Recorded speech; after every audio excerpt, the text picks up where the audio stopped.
नमस्कार, दीपालीज किचनमध्ये आपले मनापासून स्वागत आहे। आज आपण बघणार आहोत इथे गुळशिले म्हणजे गूळ घालून कोहळ्याची खीर। चला तर मग रेसिपीला सुरुवात करू।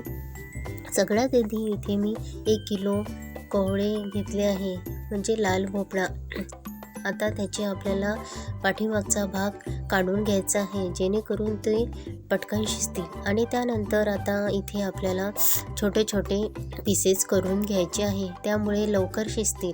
आता इथे आपण 2 पाण्याने छान स्वच्छ धुवून घेऊ व कुकरमध्ये बुडेल इथपर्यंत पाणी घालून याला आपल्याला छान सॉफ्ट असे शिजवून घ्यायचे आहे। त्यासाठी इथे 2 शिट्ट्या काढून घ्यायच्या आहे।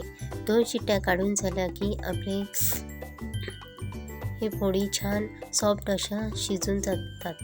हे बघा, अशा प्रकारे इथे ही सॉफ्ट असे शिजलेले आहेत। आता एका चाळणीमध्ये हे काढून घ्यायचे आहे, जेणेकरून यातील पाणी वेगळे आणि पोळी वेगळ्या होतील। जे एक्स्ट्रा पाणी आहे ते निघून जाईल।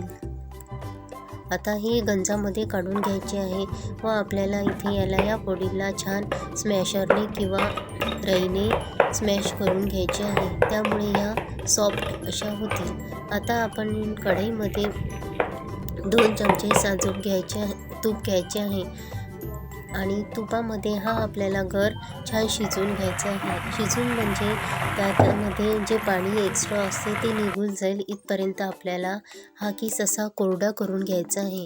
हे बघा, इथे तुम्ही बघू शकता, असा कोरडा झाला की त्यात घालूया 1 वाटी भरून डच्चा गूळ घातल्यानंतर इथे ह्याला छान परतून घ्यायचे आहे।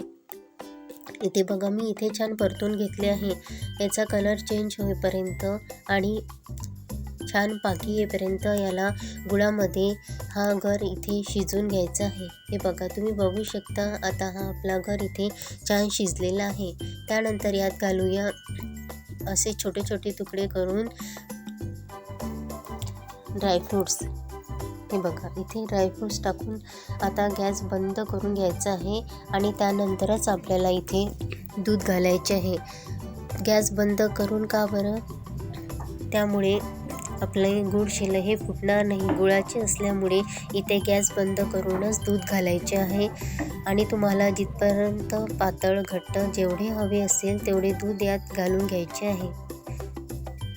हे बघा, तुम्ही बघू शकता, मात्र गॅस बंद करूनच दूध यात घालायचे आहे।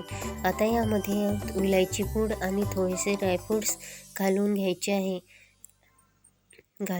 त्यानंतर एका बाउलमध्ये आपल्याला ही खीर काढून घ्यायची आहे। बघा, तुम्ही बघू शकता, ही खीर खूप छान लागते टेस्टमध्ये।